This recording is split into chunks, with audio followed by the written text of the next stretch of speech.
I sit at the kitchen table, watching Mom pack away Dad's life into cardboard boxes. Her hands move with practiced efficiency, wrapping each frame in tissue paper before placing it in the box labeled storage. Not keepsakes or memories, just storage, as if Dad was nothing more than seasonal decorations to be tucked away until convenient. Laughter erupts from upstairs, bright, intrusive, and completely wrong in this house of grief. Tom's children have been here less than a week, and already they've claimed territories like invading armies. The sound of their footsteps overhead feels like someone walking across my heart. I clutch the small wooden box in my lap tighter, my thumb tracing the worn edges. Inside rests Dad's watch, the one Grandpa gave him when he graduated college.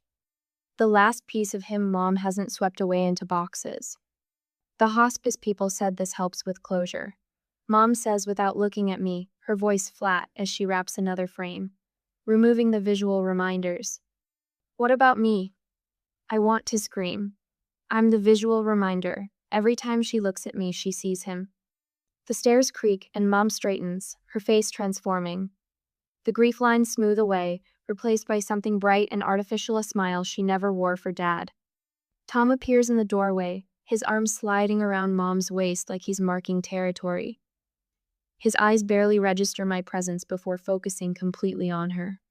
Honey, we need to talk about your room situation, Mom says, turning toward me. The wooden box grows heavy in my hands. My room situation? Tom clears his throat. Chloe needs a proper bedroom, not that guest room. It's too small for a teenage girl. Mom nods, her fingers intertwining with his. We've been thinking the room by the garage would work better for you, Emily. It's cozy, and you'd have more privacy. The room by the garage. The glorified storage closet Dad converted into an office when the garage flooded 3 years ago. No windows. Half the size of my current room. You want me to move out of my bedroom? The question sounds small and pathetic, even to my own ears. It's not just your house anymore, Emily, Tom says with the patient tone adults reserve for difficult children. We're a family now. 4 months.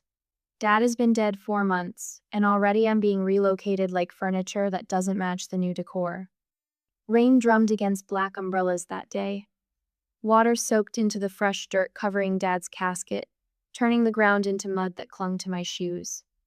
I stood there long after everyone left, watching the rain create tiny rivers in the soil. Later, in Mr. Abernathy's office, the family lawyer explained Dad's careful planning with gentle precision. Daniel was very thorough, he said, sliding papers across his desk. 3 properties, investments, insurance policies. Your father wanted to make sure you were always taken care of, Emily. I remember looking up at Mom and seeing something flicker across her fascia, brief tightening around her eyes, a slight downturn of her mouth. Not grief. Something harder, colder. The signs appeared slowly after that. Dad's books disappearing from shelves. His workshop in the basement dismantled over a weekend. Then Tom's kids arrived, claiming the best spots on the couch, the newest gaming system, the largest slice of pie. At dinner, they talk over me, around me, but never to me. I've become a ghost in my own home, watching my place settings move farther down the table each night. Yesterday, I found trust paperwork in Mom's drawer while looking for stamps. The pages were covered in yellow highlighter, with notes and handwriting that wasn't Mom's scrawled in the margins. A soft knock pulls me from the memory. I look up to see Chloe standing in my doorway, measuring tape in hand. Not even bothering to wait for the official relocation notice. Mom said I could paint it lavender, she says, stretching the tape across my wall. Where are you moving your stuff? The tears come silently, sliding down my cheeks as she measures my bookshelf, cataloging the space as if I've already vacated it. Later, Tom insists on a family photo for his mother. I stand at the edge, my body half in frame, half out. In the final picture, you can barely see just the edge of my shoulder, a sliver of face. My bedroom will be painted over. My place at the table moved. My existence cropped out. Have you ever felt like you were being erased from your own life? Like someone was using correction fluid on your story? blotting out the parts that didn't fit their new narrative. I look down at the wooden box in my hands. Inside, Dad's watch ticks steadily, the only proof that time is still moving forward, even as everything around me slides backwards. They think I'll just move to that tiny room, except being pushed to the margins of this new family portrait. But Dad made sure I'd be taken care of, and they have no idea what that really means. My books lie scattered across the garage room floor like battlefield casualties. Someone Mom or Tom or even Chloe had simply dumped the boxes and left. My childhood bookshelf, the one Dad built when I was 7, stands empty in the corner of my old bedroom. I know this because I watched Chloe's Instagram story this morning. Her spinning in what used to be my space, the lavender walls already dry. "We moved your things while you were at school," Mom says from the doorway. She doesn't apologize, doesn't ask if I need help organizing. Just stands there in her new cream sweater, the one Tom bought her last week. We need to do what's best for everyone now. I pick up my dog-eared copy of To Kill a Mockingbird from the concrete floor. The page corners are bent, the cover scuffed. "It's cozier in here anyway, kiddo." Tom appears behind Mom, his hand finding her waist with practiced ease. "More privacy." Privacy. Right. The concrete box with no windows and a door that doesn't lock properly. The musty smell of old flood damage that never quite dried. The single bulb hanging from the ceiling that buzzes like an angry wasp. I say nothing. What would be the point? Later, I hear Chloe on the phone through the thin walls. "I know, it's perfect. Mom said I can put in string lights next weekend." A pause. "No, she just took it. Didn't even argue." That night, I find a box marked Donate sitting by the front door. Dad's journals peek out from beneath old sweaters. I recognize the brown leather binding, immediately 12 volumes of his thoughts. Sketches of building projects, quotes he loved. Mom used to tease him about writing everything down. "Your father and his journals," she'd say, but her voice held affection then. I pull them from the box, clutching them to my chest. "What are you doing?" Mom stands at the bottom of the stairs, arms crossed. "These are Dad's journals." "Emily, put those back. We're clearing space." "You can't donate these. You're living in the past." Her voice hardens. "Daniel is gone. We have to move forward." I step backward, still holding the journals. "These are mine." "Fine." She waves a dismissive hand. "Add more clutter to your room." That night, I read by flashlight, the journal spread around me on the twin bed that barely fits in this storage closet they call my room. Dad's handwriting flows across the pages strong, confident. I trace the words with my fingertips. The 12th of March. Met Lisa's friend Tom for dinner. She insists it's not a setup, but I've seen the way she looks at him. The restaurant was his suggestion. Expensive taste. I freeze, checking the date again. The 12th of March. Dad was still alive in March. He was sick, yes, but still coming home every day, still sitting at the kitchen table, still helping me with calculus homework. I flip forward frantically. The 8th of April. Lisa meeting Tom for coffee again. 3rd time this week. Said she needed support from someone who understands. What about me? What about Emily? My stomach twists. I read entry after entry, the truth unfolding like a roadmap to betrayal. By graduation day, I've learned to smile when required. Honor student. Scholarship recipient. I stand straight when the principal hands me my diploma, searching the audience for Mom's face. She and Tom sit in the 3rd row, clapping politely. The celebration dinner feels like an ambush. "We have something to share," Chloe announces before I've even opened my gifts. She exchanges glances with her father, then looks at Mom, who nods encouragingly. "I'm pregnant." Mom clasps her hands together. "Isn't it wonderful? We'll need to make some changes around here." "Changes?" I ask, though I already know. "Well, the baby will need to be close to us." She doesn't meet my eyes. "We're thinking the nursery should be on the main floor." "But I still live here, Mom." Tom clears his throat. For now, Emily. But you're an adult. You'll want your own place soon. The phone rings the next morning. Grandma Margaret's voice sounds stronger than it has in months. Emily, your grandfather and I are worried. We haven't heard from you in weeks. Later that week, I meet Dad's best friend Mike for coffee. He was Dad's contractor for 15 years. Your dad knew, Emily. Mike slides a folder across the table. Those properties he left you? He knew this might happen. Mom said I can't touch anything until I'm 21. Mike shakes his head. That's not right. The trust transfers at 20. Your dad was very specific. I visit the attorney the next day. Mr. Abernathy confirms everything. I take careful notes in a new journal, one that looks just like Dad's. 3 months later, I come home from my community college classes to find 2 men carrying my bed out of the garage room. Pink paint cans sit by the door. What's happening? Mom appears from the kitchen. The baby needs to be close to us, Emily. You're hardly ever home anyway. Where are my things? We packed what seemed important. She gestures vaguely towards several garbage bags by the stairs. You can store them at your grandparents' if you need to. This is my home.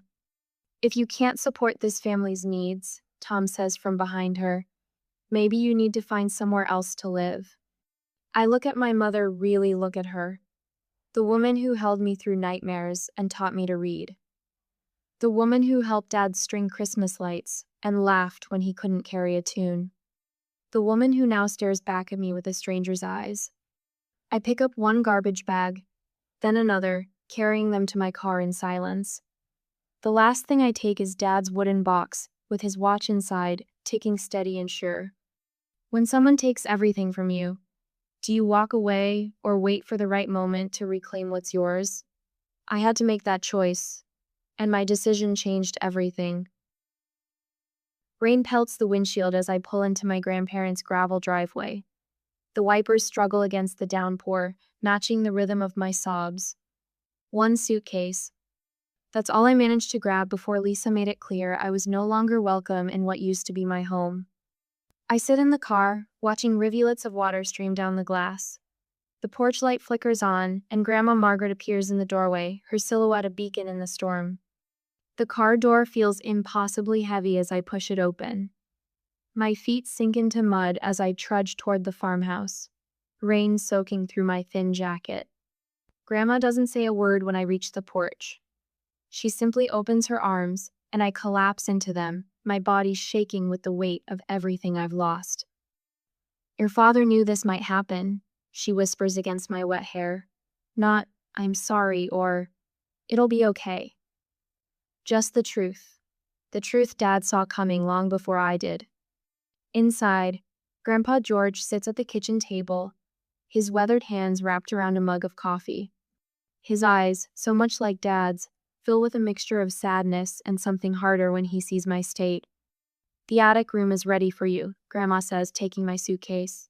Has been since the day of the funeral. They were waiting for this moment. They knew Lisa pushed me out completely. That night, in the small attic bedroom with its sloped ceiling and window overlooking bare apple trees, Grandpa brings me a wooden box. Daniel wrote these before he got too sick. He places the box on my bed. Said to give them to you when you needed them most. Inside, neatly stacked letters address milestones my father would never witness. My high school graduation, my first heartbreak, my wedding day. On top sits one simply labeled, When She Pushes You Away. My hands tremble as I unfold the paper. Emily, if you're reading this, your mother has chosen a path I hoped she wouldn't. Remember, what she's doing isn't about you. It never was. The trust will protect what I built for you until you're ready. I made sure of that. But the most important thing isn't the houses or money, it's knowing your worth isn't tied to how others treat you, even family. Margaret and George will show you the ropes. Listen to them. I love you, kiddo, more than any house or possession. Dad. I sleep with the letter under my pillow that night, Dad's words a shield against the nightmares that follow me into sleep. The nightmares come anyway.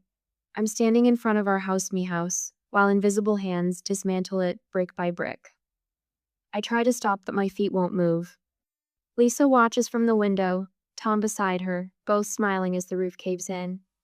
I wake, gasping, sheets twisted around my legs, my father's watch clutched in my hand. The phone calls start 2 weeks later. "Emily, honey." Lisa's voice drips with fake concern. "Tom thinks you should sign over the rental on Maple Street. Just that one. We need to expand our portfolio, and that property would really help us." I say nothing, letting the silence stretch between us. "Emily, are you there? This selfish behavior isn't like you." I hang up without responding. 3 months into living with my grandparents, I almost lose my college scholarship when Lisa refuses to sign my financial aid forms. "If you're independent enough to leave home, you're independent enough to pay your own way," she says when I confront her. Grandpa drives me to the financial aid office himself. We sit for hours with a counselor who helps me file for independence. The process is brutal, laying bare the family breakdown for strangers to evaluate. From my grandparents' porch, I watch through binoculars as workers carry new furniture into my childhood home. The nursery appears in what was once my father's office, pale yellow walls replacing his deep green. On my 19th birthday, Grandma places a stack of leather-bound ledgers on the kitchen table beside my cake. "Your father's business records?" she explains. "Every property purchase, every renovation, every dollar earned or spent.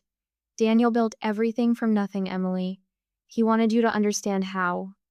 I spend the summer between community college semesters studying those ledgers like sacred texts. I enroll in business courses, property management, real estate law. Every class a stepping stone toward reclaiming what's mine.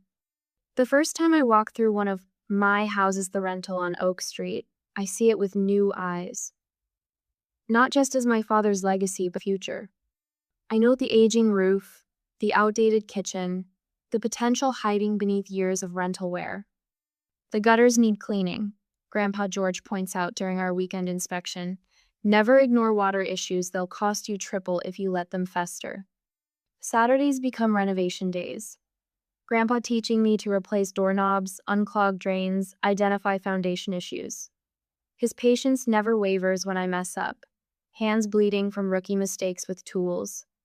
Sundays are for legal lessons with Grandma, a retired paralegal who spreads Oregon property laws across the dining room table like battle plans. "Possession without legal standing is meaningless," she explains, highlighting passages in tenant codes. Lisa and Tom are essentially squatters with a family connection. Dad's old friends appear with job connections, advice, business cards passed over coffee.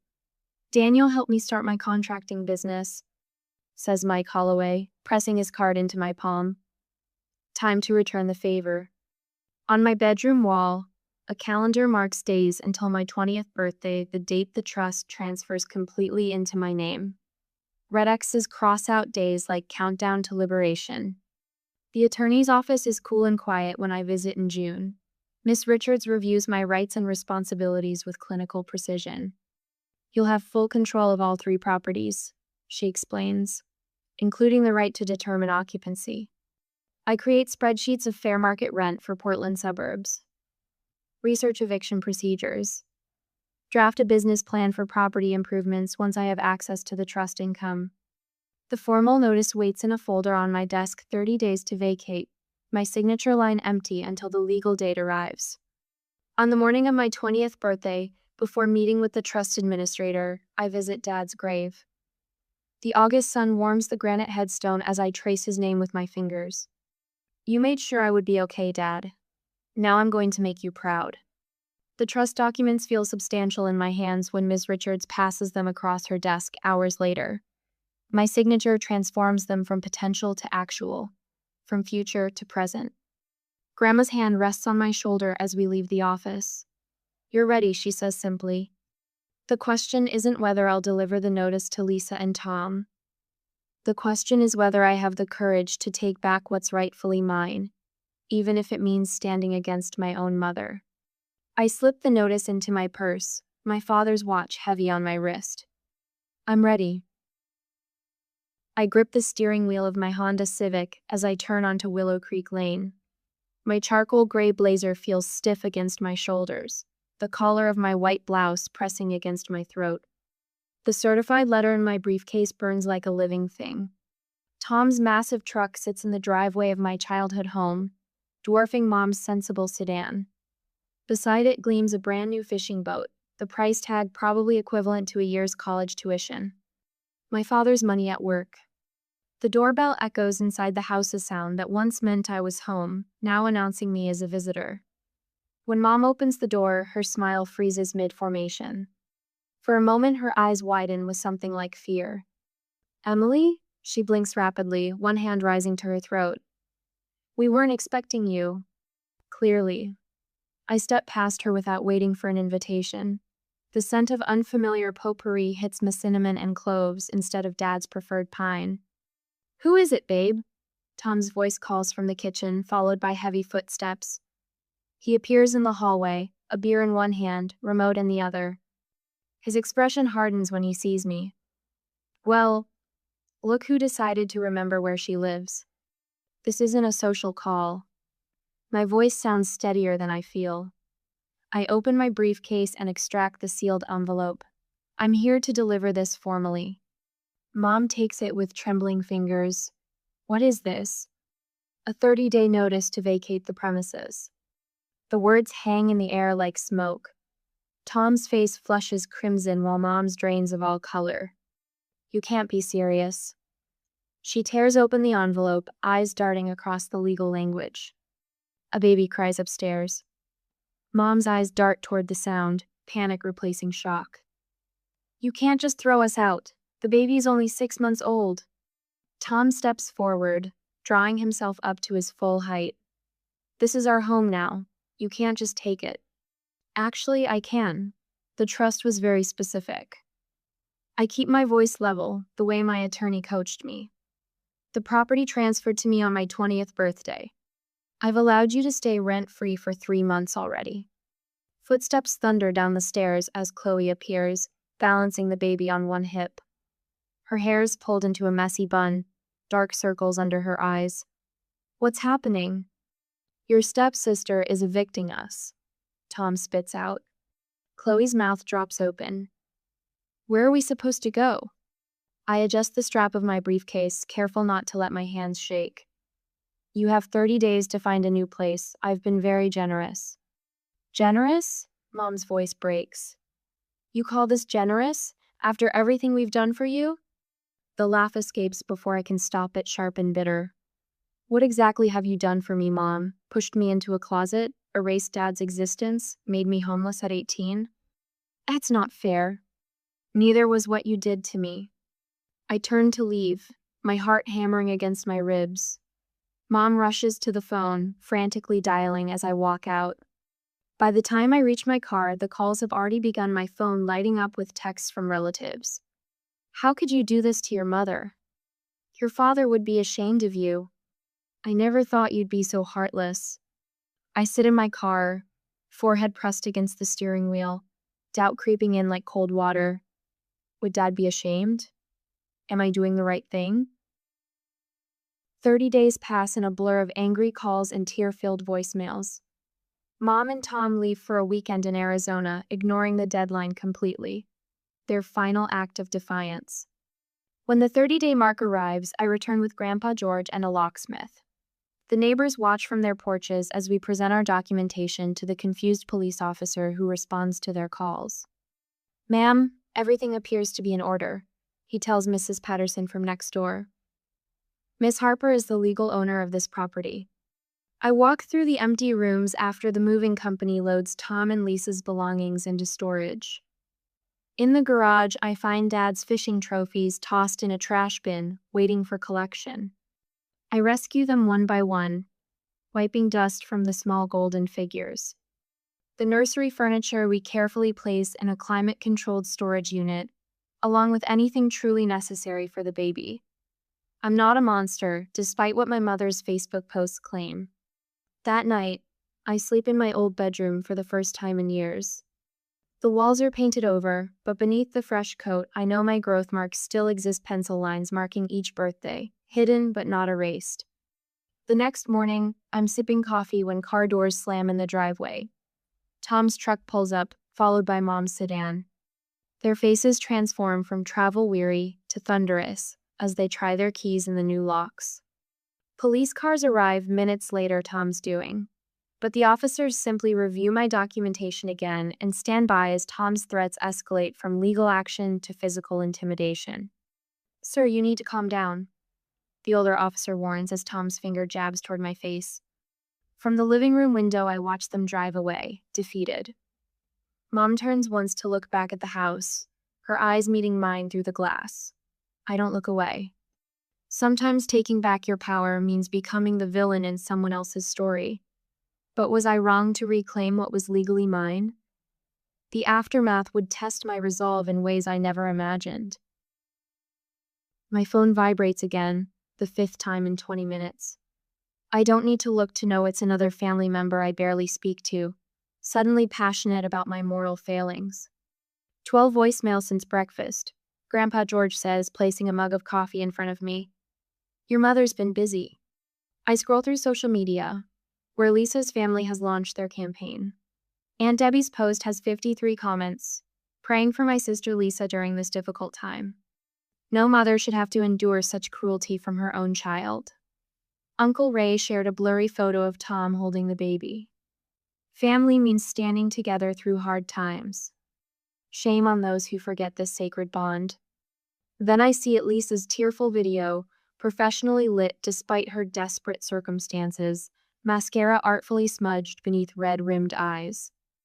"My own daughter made us homeless," she sobs into the camera, "after everything we've sacrificed for her." The wooden chair creaks as Grandpa settles beside me at the kitchen table. "You holding up okay, kiddo?" I set down the phone. "Half the town thinks I'm a monster." "Not for long," he says, turning his laptop toward me. On screen is his methodical timeline post.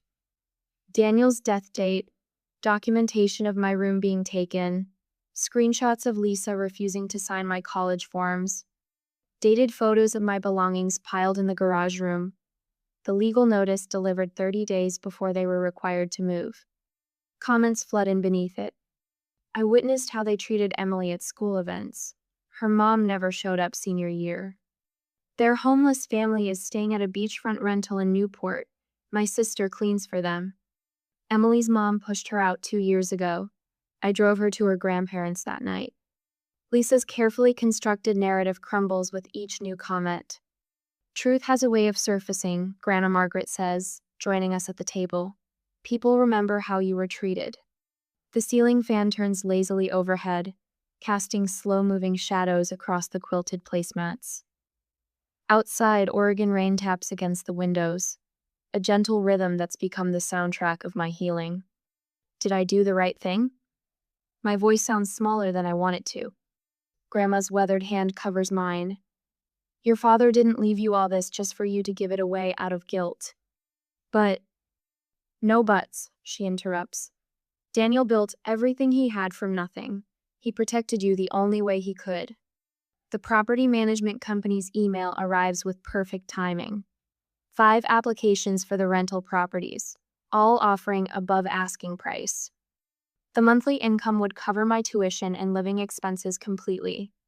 Dad made sure I would never have to depend on someone who'd already proven untrustworthy. That night, I changed my phone number.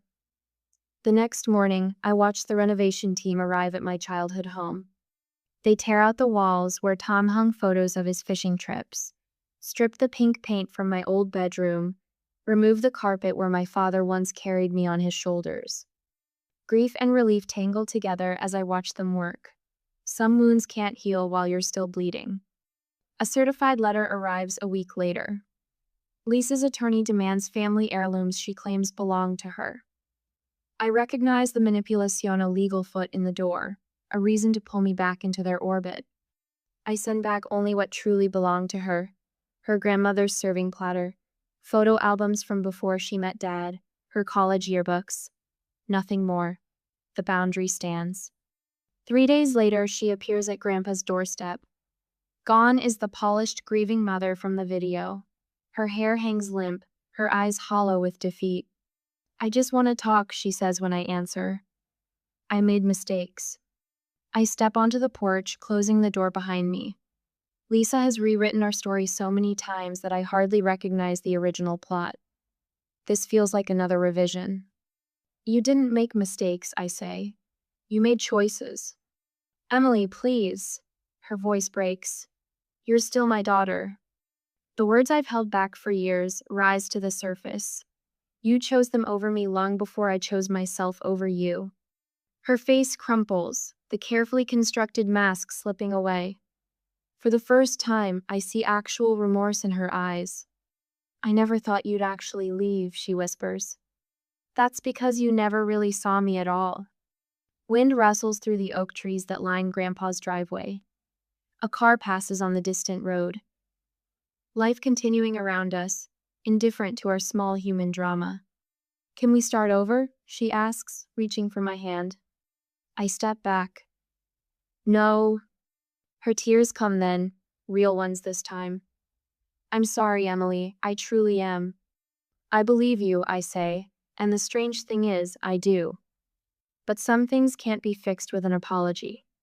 She nods slowly, something like understanding passing between us. No dramatic reconciliation, no promises of holiday dinners and birthday cards. Just quiet acceptance of what we've become to each other. I watch her walk back to her car, her shoulders curved forward like she's fighting against a strong wind. Then I close the door, turn the lock, and return to the family that never asked me to make myself smaller. When family betrays your trust, can those wounds ever truly heal? Or does healing sometimes mean walking away? Some bridges can't be rebuilt, and some shouldn't be.